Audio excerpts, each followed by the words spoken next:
वो वाला गाना गाओ ना प्यारी। जब तुम गाती हो ना तो हमको बहुत अच्छा लगता है, दिल में सुकून मिलता है। वो गाना नहीं गाती है, वो वाला गाना गाओ ना प्यारी। हम तुमको भजिया वाला जो है ना चंपारस मिलाकर खिलाएंगे, बहुत अच्छा लगता है। गाओ गाओ बच्ची गाओ गाओ।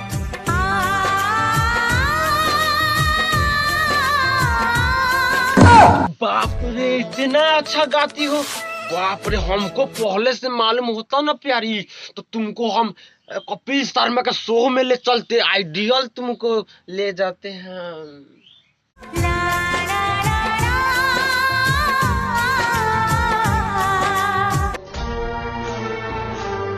इस सर्व करो ना प्यारी एक बार और प्लीज। ये भाऊजी कहा चाबू चाबू ढाबू ढाबू खाता हो? का खाता रही हो?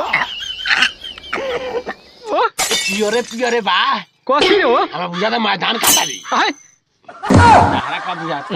ये भाऊजी कटोरी का है ले ले बारू केला बढ़िया लगता।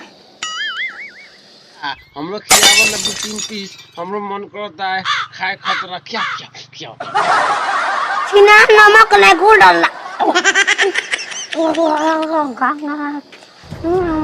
अरे भाऊजी तगा हम लोग चिकावन बड़ा चटपटा पीले बारू।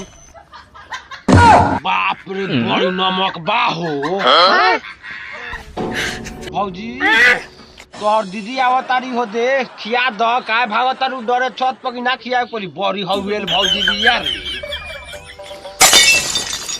बेची खा तकने छत पर जाई हम।